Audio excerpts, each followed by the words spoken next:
ನಮಸ್ಕಾರ ವೀಕ್ಷಕರೇ. ಹಿಂದಿನ ಎಪಿಸೋಡ್ನಲ್ಲಿ ಸ್ವಾಮಿ ವಿವೇಕಾನಂದರು ನಮಗೆ ಹೇಳಿದರು, ಶಿಕ್ಷಣವೆಂದರೆ ಪರಿಪೂರ್ಣತೆಯ ಪ್ರಕಟಣೆ. ಇಂದು ಅವರು ನೀಡಿದ ಅತ್ಯಂತ ತೀಕ್ಷ್ಣ, ಅತ್ಯಂತ ನೇರವಾದ ಎಚ್ಚರಿಕೆಯನ್ನು ಕೇಳೋಣ. ಇದು ಮಾನವನ ಶತ್ರುವಿನ ಬಗ್ಗೆ.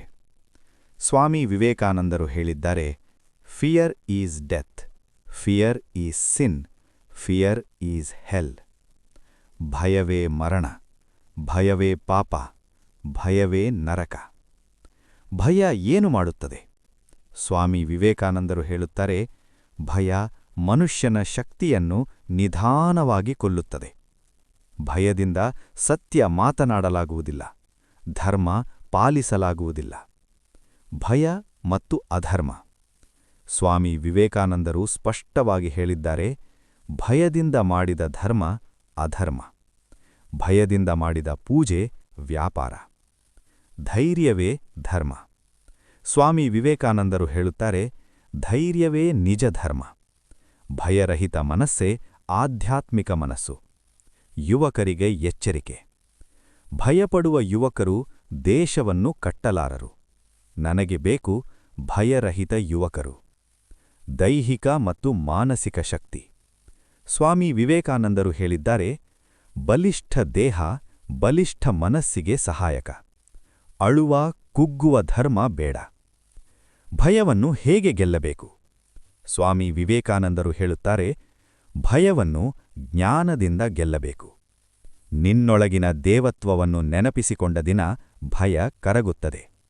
ಸ್ವಾಮಿ ವಿವೇಕಾನಂದರ ಮಾತಿನಲ್ಲಿ, ಭಯಪಡಬೇಡ, ಕುಗ್ಗಬೇಡ, ಅಳಬೇಡ, ನೀನು ಅಮೃತಪುತ್ರ. ಭಯ ತೊರೆದು ಬದುಕಿದ ದಿನ ನೀನು ಬದುಕಲು ಆರಂಭಿಸುತ್ತೀ. ಸ್ವಾಮಿ ವಿವೇಕಾನಂದರು ನಮಗೆ ಅತ್ಯಂತ ಕಠಿಣ ಸತ್ಯವನ್ನು ಹೇಳಿದರು.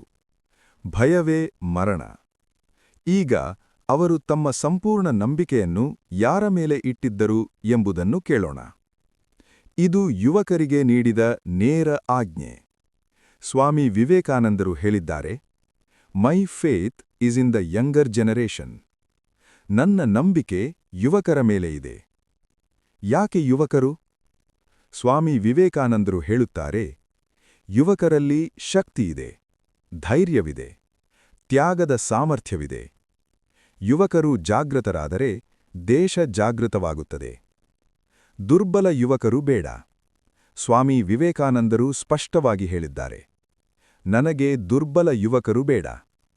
ಅಳುವ, ಕುಗ್ಗುವ, ಭಯಪಡುವ ಯುವಕರು ಬೇಡ. ನನಗೆ ಬೇಕು ಬಲಿಷ್ಠ ಯುವಕರು. ದೇಹ ಮತ್ತು ಮನಸ್ಸು.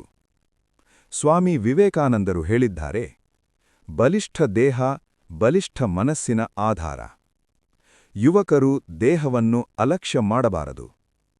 ಶಿಕ್ಷಣ ಪ್ಲಸ್ ಚರಿತ್ರ. ಸ್ವಾಮಿ ವಿವೇಕಾನಂದರು ಯುವಕರಿಗೆ ಹೇಳಿದ್ದಾರೆ, ಶಿಕ್ಷಣವಿಲ್ಲದ ಶಕ್ತಿ ಅಪಾಯ, ಚರಿತ್ರವಿಲ್ಲದ ಶಿಕ್ಷಣ ಶೂನ್ಯ. ನನಗೆ ಬೇಕು ಶಿಕ್ಷಣ ಮತ್ತು ಚರಿತ್ರ ಎರಡೂ ಸೇರಿದ ಯುವಕರು. ಸೇವೆ ಮತ್ತು ತ್ಯಾಗ. ಸ್ವಾಮಿ ವಿವೇಕಾನಂದರು ಹೇಳುತ್ತಾರೆ, ಯುವಕರು ಸ್ವಾರ್ಥಕ್ಕಾಗಿ ಮಾತ್ರ ಬದುಕಿದರೆ ದೇಶ ನಾಶ. ಸೇವೆಗೆ ನಿಂತ ಯುವಕರು ದೇಶದ ಶಕ್ತಿ. ಯುವಕರು ಮತ್ತು ಧರ್ಮ. ಸ್ವಾಮಿ ವಿವೇಕಾನಂದರು ಸ್ಪಷ್ಟವಾಗಿ ಹೇಳಿದ್ದಾರೆ, ಯುವಕರು ಭಯಪಡುವ ಧರ್ಮ ಪಾಲಿಸಬಾರದು, ಧೈರ್ಯ ತುಂಬುವ ಧರ್ಮ ಪಾಲಿಸಬೇಕು. ಸ್ವಾಮಿ ವಿವೇಕಾನಂದರ ಮಾತಿನಲ್ಲಿ, ಯುವಕರೇ, ನೀವು ಎದ್ದು ನಿಲ್ಲದಿದ್ದರೆ ಈ ದೇಶ ಎದ್ದು ನಿಲ್ಲದು. ನನ್ನ ನಂಬಿಕೆ ನಿಮ್ಮ ಮೇಲೆ. ಯುವಕರು ಜಾಗೃತರಾದರೆ ಭವಿಷ್ಯ ಸುರಕ್ಷಿತ.